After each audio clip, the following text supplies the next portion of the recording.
Good morning, everyone. This is your girl, LaShonda Lachelle. Thanks for stopping by. Loving me for me, I am on the way to work, which seems to be the place where I'm able to have most of my conversations lately. I want to talk this morning about storms, not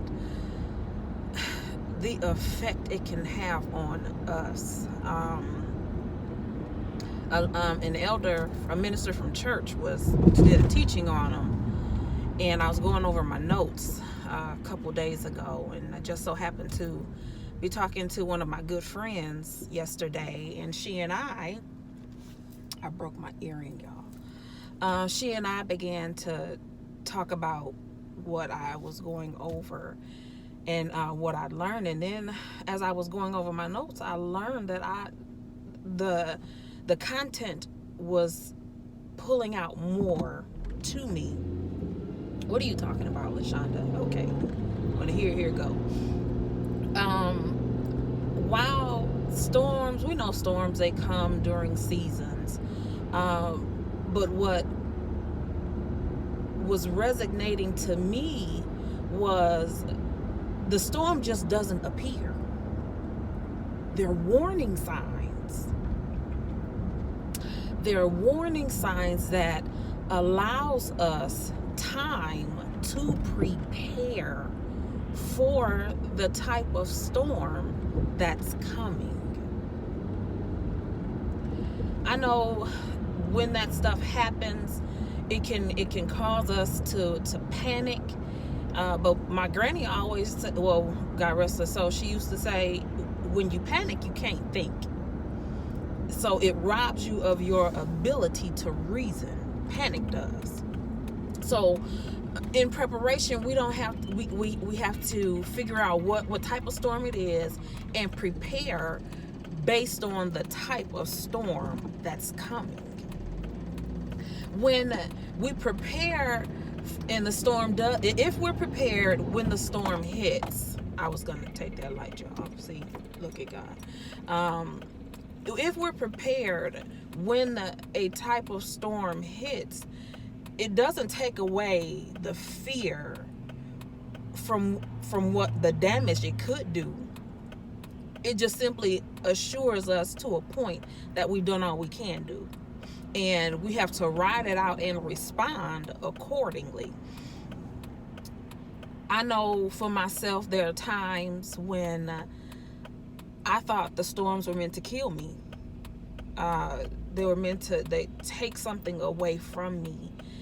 They caused me to look at things because I wasn't prepared. I wasn't fully prepared. So I would see things differently or not clearly. So my perception was skewed. I would not understand, or I wouldn't always respond the way that I should. So with doing that, it caused me to be afraid. There were times when I would just wish the day would just hurry up and be over. There were times when I would sometimes want to sleep the trouble or the day away, hoping that it would be less cumbersome. Then there were just days where I would be moving, but I just wouldn't move at my regular pace, and I would dog myself for that. But what I learned is, when you're in a storm, if you're trying to move at your regular pace, you're gonna lose your footing because of the type of inclement weather you're dealing with. We move differently. We operate differently. If there's snow, or if there's ice on the ground, or if it's just snow on the ground, or if it's just water on the ground, we operate differently. Even our cars respond to those types of weathers differently. So I had to learn that I had to appreciate the steps I was taking.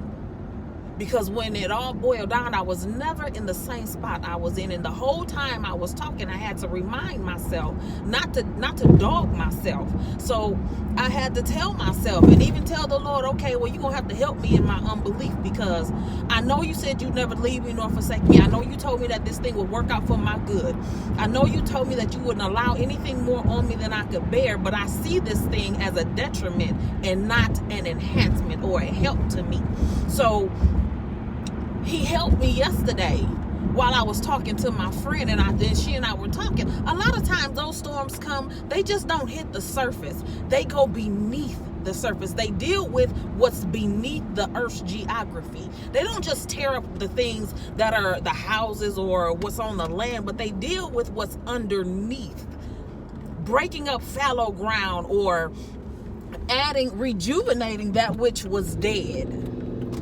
Because a lot of times we can carry around dead weight or things that have no life, and we wonder why we're so heavy, or things aren't working out the way that we want them to. A lot of times we can be carrying out people who are just dead weight, and we wonder what in the world is going on. Why are things happening the way they're happening? But a lot of times the storm is coming because we got to get rid of some stuff. Not just stuff, but we got to get rid of some people.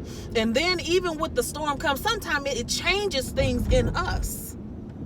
Changes the way we think, the way we see, the way we process things. It reboots. It forces us to reset ourselves.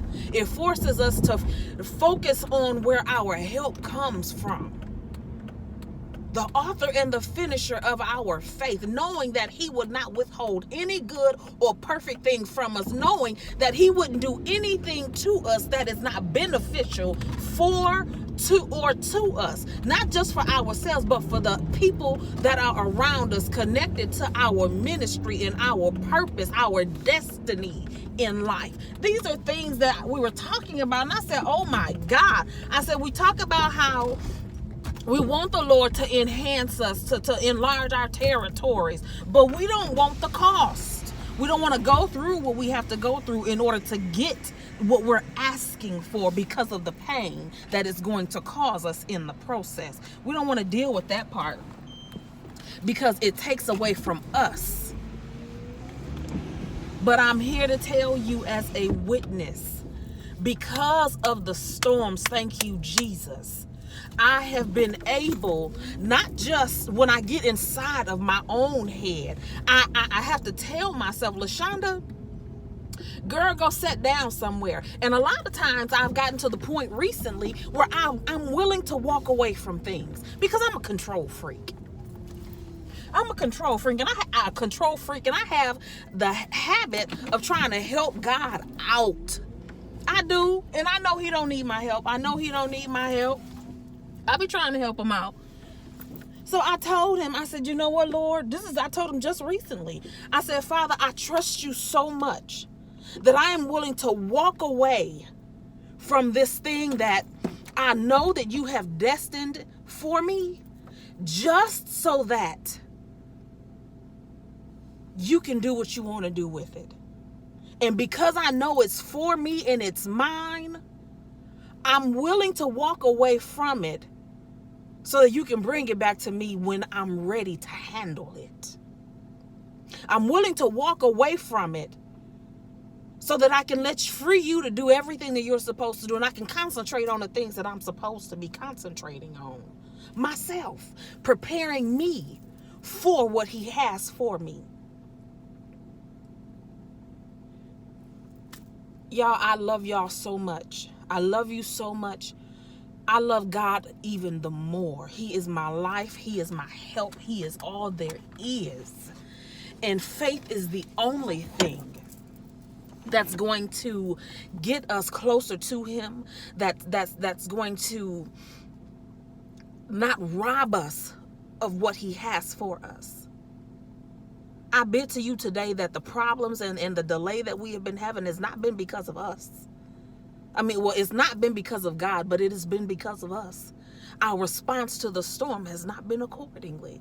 We have viewed him, God, as allowing the storm to come, as him being mean to us, as doing us wrong, when it's the opposite.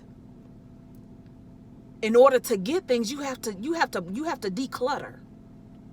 You got to move some stuff around in order to get more. You have to create space.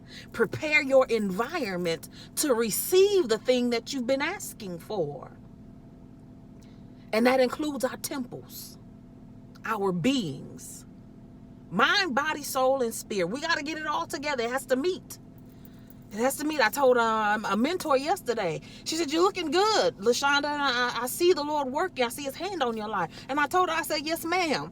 I said, "So what I've been doing is I have been getting my mind, body, and soul, preparing it, readying it, getting it fixed up, working on it so that it meets where my spirit is." I say the same to you. That's all you have to do is allow him to work.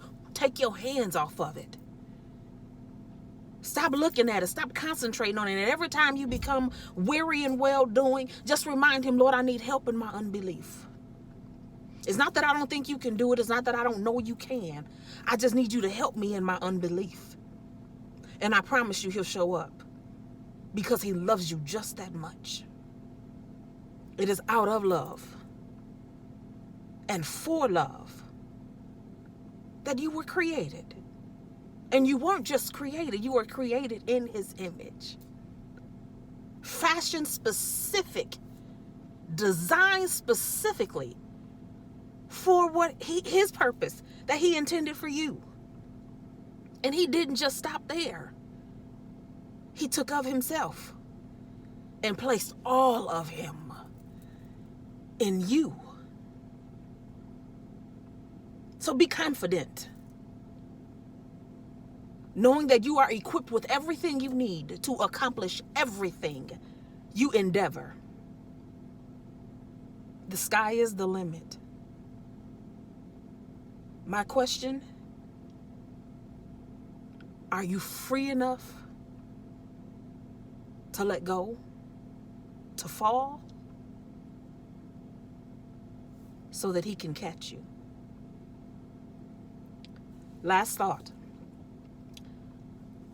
The bald eagle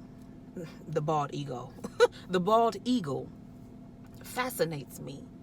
He fascinates me because he runs smack dab. He watches and waits for the storm. He doesn't run from it like we do. He goes straight for the highest highest point of the storm, and he flies right in it.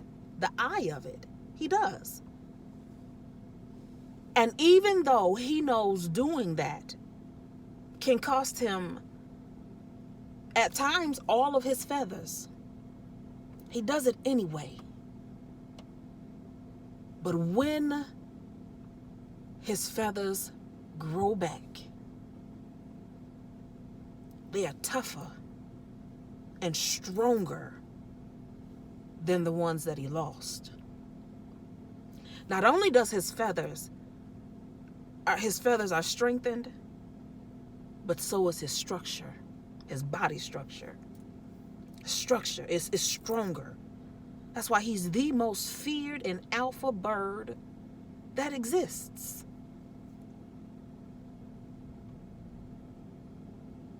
And so are you. You just got to believe it. I'm your girl, LaShonda Lachelle, and I love you so much.